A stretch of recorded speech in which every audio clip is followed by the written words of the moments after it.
Shalom Sobat Muda yang terkasih dalam nama Tuhan Yesus Kristus. Pada saat ini saya mau mengajak kita semua untuk sama-sama kita merenungkan firman Tuhan.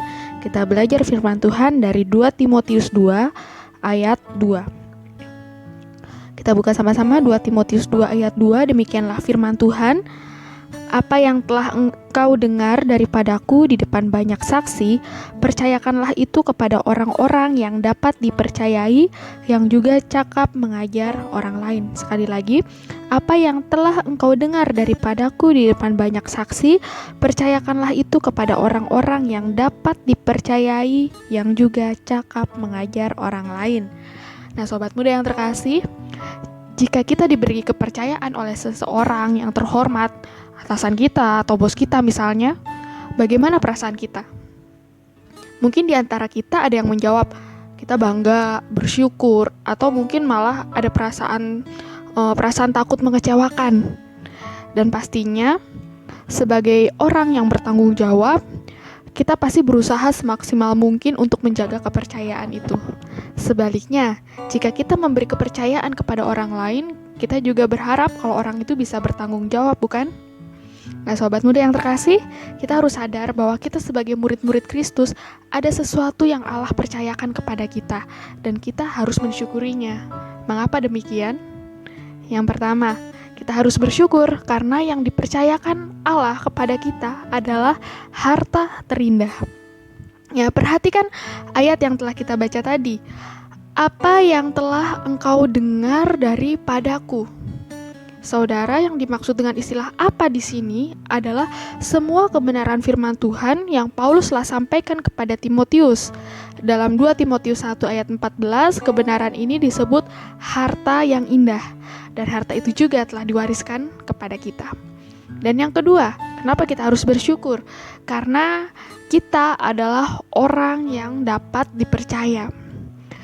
Paulus mengingatkan Timotius bahwa Timotius harus meneruskan warisan itu, harta terindah itu untuk orang yang dapat dipercaya.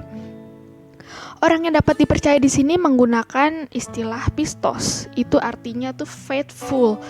Jadi orang yang dapat dipercaya adalah orang-orang percaya yang setia.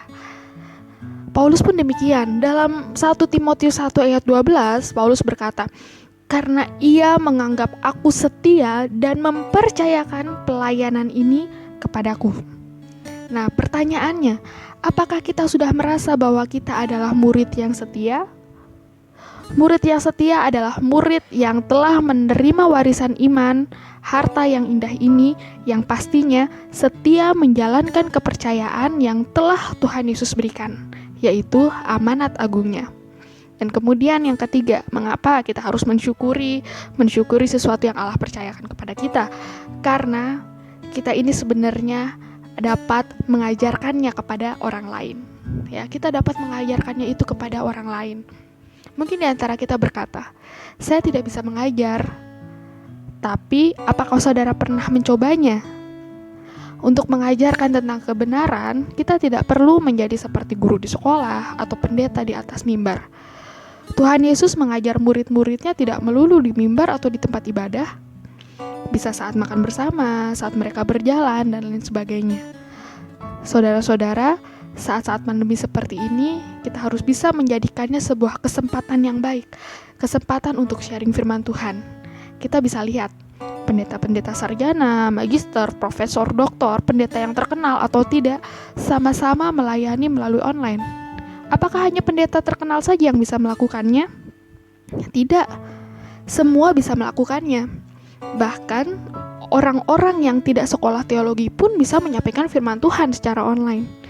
Ya, kalau teman-teman buka YouTube terus search di situ ibadah sekolah minggu, yang muncul akan sangat banyak guru-guru sekolah minggu yang menyampaikan firman Tuhan di sana. Dan banyak dari mereka bukan lulusan sekolah teologi. Sama saja bukan? Sama-sama bisa menyampaikan firman Tuhan. Lalu kenapa kita tidak mencobanya? Kita share berkat perenungan firman Tuhan yang telah kita dapatkan. Saudara, kita melakukan semuanya itu mewariskan iman kepada orang lain. Janganlah anggap itu sebagai sebuah keterpaksaan, melainkan sebuah panggilan. Paulus menekankan agar Timotius melakukan semuanya itu bukan karena terpaksa, tetapi karena Timotius sadar akan panggilannya dalam pelayanan. Paulus mengibaratkan Timotius sebagai seorang prajurit, olahragawan atau atlet, dan juga sebagai seorang petani. Sebagai seorang prajurit, berarti Paulus ingin agar Timotius hanya memfokuskan diri pada apa yang diinstruksikan oleh komandannya. Ya, ketika bertugas, seorang prajurit seharusnya hanya melakukan instruksi komandannya. Dan komandan itulah yang akan bertanggung jawab terhadap makanan, gajinya, dan yang lain. Apalagi di sini jika komandan kita adalah Tuhan Yesus sendiri dan kita prajuritnya. Kita mengikuti instruksi dari Tuhan kita dan pasti Tuhan kita akan memberikan apa yang kita butuhkan ketika kita mau sungguh-sungguh melakukan apa yang Tuhan mau. Kemudian sama juga dengan seorang atlet. Ketika akan bertanding, atlet yang baik seharusnya akan berlatih keras serta memfokuskan diri untuk bertanding. Urusan yang lain-lainnya tentunya bukan menjadi urusan atlet tersebut, tetapi sudah diurus oleh pelatihnya atau panitia pertandingan. Dan seorang petani pasti akan bersukacita karena tanamannya akhirnya dipanen. Namun sebelumnya ia harus bekerja keras dan tentunya ini menggambarkan Paulus yang akan sangat bersukacita jika ia memiliki anak rohani seperti Timotius. Dan pastinya akan lebih bersukacita ketika Timotius dapat mempercayakan firman Tuhan tersebut kepada orang lain. Nah, sobat muda yang terkasih, kita semua juga merupakan orang-orang yang telah dipercayakan firman Tuhan dari orang lain. Mungkin orang yang mempercayakan firman Tuhan kepada kita adalah kedua orang tua kita, atau mungkin saja kita menjadi orang percaya karena orang lain yang mengabarkan Injil kepada kita. Sudahkah kita bersyukur kepada Tuhan atas hal itu? Atau pernahkah kita mengucapkan terima kasih kepada orang-orang yang telah mempercayakan firman Tuhan itu kepada kita? Pertanyaan yang lebih penting lagi adalah, apakah kita mau mempercayakan firman Tuhan yang telah kita terima itu kepada orang lain? Mungkin kita mengelak dengan alasan kita belum siap, gak berani, atau alasan-alasan yang lainnya. Tetapi ingatlah janji Tuhan bahwa Tuhan akan memberi kekuatan kepada kita melalui kasih karunia-Nya, dan Ia akan memberi pengertian kepada kita dalam segala sesuatu. Jadi seharusnya tidak ada alasan bagi kita untuk berkata tidak. Ya, tidak ada alasan bagi kita untuk berkata tidak. Melainkan kita harus berkata, "Ini aku, utuslah aku." Amin. Tuhan Yesus memberkati.